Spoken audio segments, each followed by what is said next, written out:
এর পাথরের কালার কি একটু ধরন চেঞ্জ না? আগেরটা ছিল কেমন কালার? অসংখ্য না হাজার হাজার? আমরা যদি একটু কালার দেখি, দেখেন দুইটার কালার, এটা মটরশুটির মতো দেখাচ্ছে, তাই না?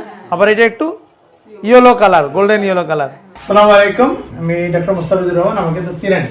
আলহামদুলিল্লাহ, আপনাদের সকল পেশেন্টের পিত্তথলি পাথরের ল্যাপারোস্কোপিক সার্জারি এইমাত্র খুব সুন্দরভাবে শেষ করেছি, এক এক করে শেষ করেছি।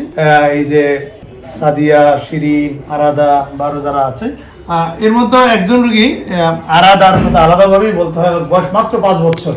একটু আমরা শুনি তো আরাদা কি সমস্যা ছিল, ওটা হচ্ছে না? আমি আরাদা ইসলামের বাবা। কি সমস্যা কি ছিল? বাচ্চাটা গত 1 বছর যাবত ওর পেট ব্যথা বলতো। তো দেন আমরা ওখানে একটা পরীক্ষা করার মাধ্যমে জানতে পারছি যে ওর পিত্তথলি পাথর ধরা পড়ছে। আমি স্যার আপনাকে নিয়মিত দেখি, ফলো করি, আমি আপনার অনেক ফ্যান।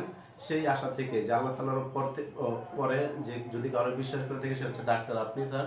আপনার উপর বিশ্বাস করে আসছি আমার মেয়েকে নিয়ে, ইনশাআল্লাহ আমার অপারেশন খুবই চমৎকার অপারেশন হয়েছে, অসাধারণ অপারেশন। খুশি একজন গার্ডিয়ান হিসেবে। এখন দেখা আচ্ছা, আর সাদিয়া রোগীর লোককে কি সমস্যা কি ছিল? সাদিয়ার সমস্যা মনে হয় প্রথম কোমর ব্যথা, মাজা পেট ব্যথা। হ্যাঁ, আচ্ছা আচ্ছা আচ্ছা আচ্ছা। পরে ওই জায়গায় যে পরীক্ষা করে পাথর ধরা খাইছে। আচ্ছা, শিরিন রোগীর কি সমস্যা ছিল? সেম একই অবস্থা, ওনার বুকে ব্যথা ছিল, পেটে ব্যথা ছিল।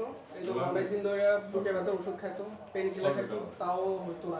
এরপরে আচ্ছা ঠিক আছে, আমরা তাহলে এক একজনের পিত্তথলিটা একটু ওপেন করে দেখি যে আসলে আপনারা যে সমস্যাগুলো বললেন, একটা কমন সমস্যা সবারই, যে প্রত্যেকেরই পেটে ব্যথা ছিল। তার সাথে কারো ব্যথা পিঠে যেত, কারো সাথে বমি হতো, কারো চেস্ট পেইন ছিল, বাট একটা কমন সমস্যা সবারই পেটে ব্যথা ছিল। আমরা একটু দেখবো যে অপারেশন করে আমরা কোন রোগীর কি পেলাম। আমরা সাধারণত এটা জানি, যে কোনো পিত্তথলি ওপেন করলে শুধুমাত্র পিত্ত রস পাওয়ার কথা, শুধুমাত্র হলুদ কালারের পানি, অন্য কোনো কিছু যদি এই পানির সাথে পাওয়া যায় সেটাই হচ্ছে অস্বাভাবিক বা রোগ। ঠিক আছে, তাহলে আমরা যে কোনো একজনের থেকে শুরু করি। সাদিয়া রোগীর পিত্তথলিটা একটু ওপেন করবো এবার।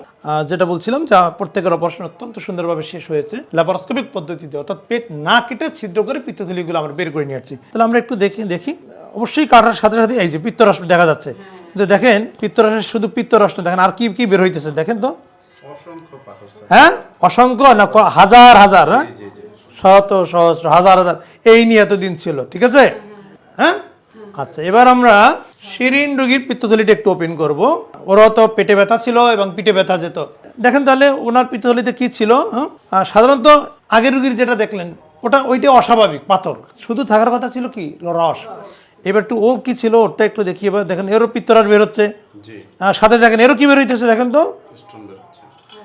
এর পাথরের কালার কি একটু ধরন চেঞ্জ না? আগেরটা ছিল কেমন কালার? বড় বড়, এটা একটু বড়, কালারও চেঞ্জ। আমরা যদি একটু কালার দেখি, দেখেন দুইটার কালার, এটা মটরশুটির মতো দেখাচ্ছে, তাই না? আবার এটা একটু yellow colour, golden yellow colour. আচ্ছা, এবার আমরা আমাদের আজকে সবচেয়ে ক্ষুদে পেশেন্ট, 5 বছর মাত্র বয়স, 1 বছর ধরে পেটে ব্যথা এবং বমি, ওর পিত্তথলিটা একটু ওপেন করি। ওর হয়তো বা বেশি পাথর পাওয়া যাবে না, কিন্তু কোনো না কোনো সমস্যা পাওয়া যাবে। এই যে পিত্তথলিটা ওপেন করলাম, এই যে পিত্তরস বের হইতেছে, পাথর দেখলেন? তাহলে দেখেন আগের যে রুগীদের কত বেশি পাথর, সেটাও সমস্যা করতেছিল।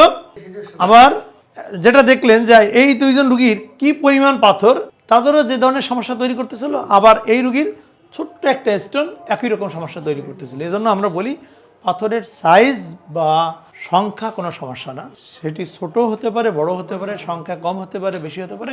যদি উপসর্গ থাকে, আজকে যে পদ্ধতিতে অপারেশনটি করে নিলাম গোল্ড স্ট্যান্ডার্ড পদ্ধতি, ছিদ্র করে ল্যাপারোস্কোপিক পদ্ধতিতে সার্জারিটি করে নিতে হবে।